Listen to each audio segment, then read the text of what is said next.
Candlestick Analysis and Price Action. Important Candlestick Types, Part 1. In previous lessons, we talked about moving averages and some other technical indicators that can be used as building blocks for simple trading strategies. What these indicators all have in common is that they are derived from calculations based upon historical prices. In this lesson, we are going to talk about the price itself.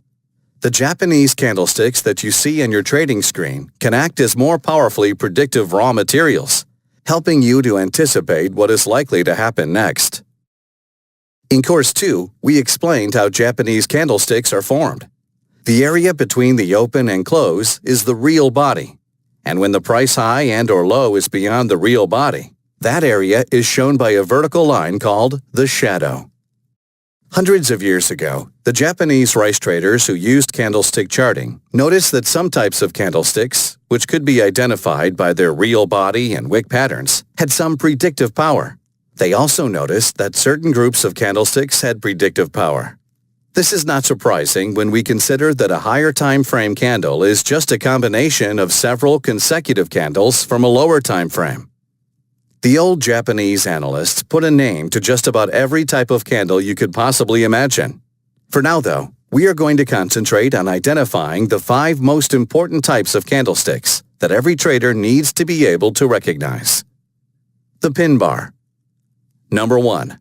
The pin bar, also known as a hammer. The pin bar has a very small real body that is close to either its high or low, and a long shadow that sticks out on one side. It is formed whenever the price opens, moves away in one direction, then returns quickly to the level it started at. The pin bar traditionally signifies an immediate move in the direction opposite to the way the shadow is pointing, especially where the shadow pokes out beyond the highs or lows of preceding candles.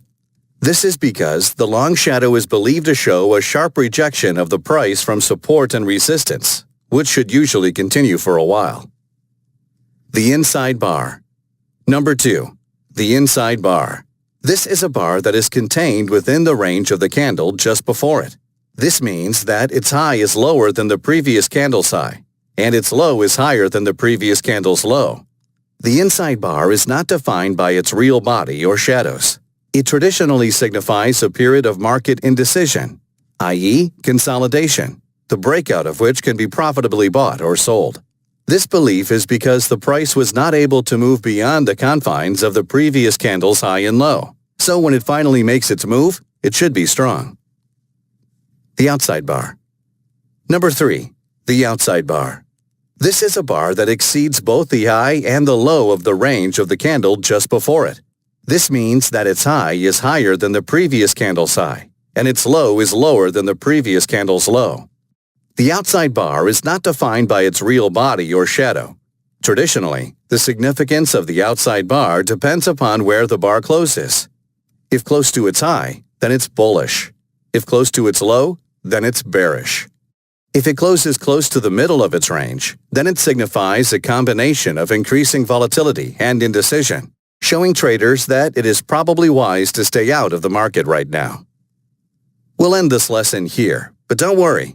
In the next lesson, we will talk about the other 2 types of candles that you need to be able to recognize, and some useful information about how candle locations and wider context can help you to predict price movements.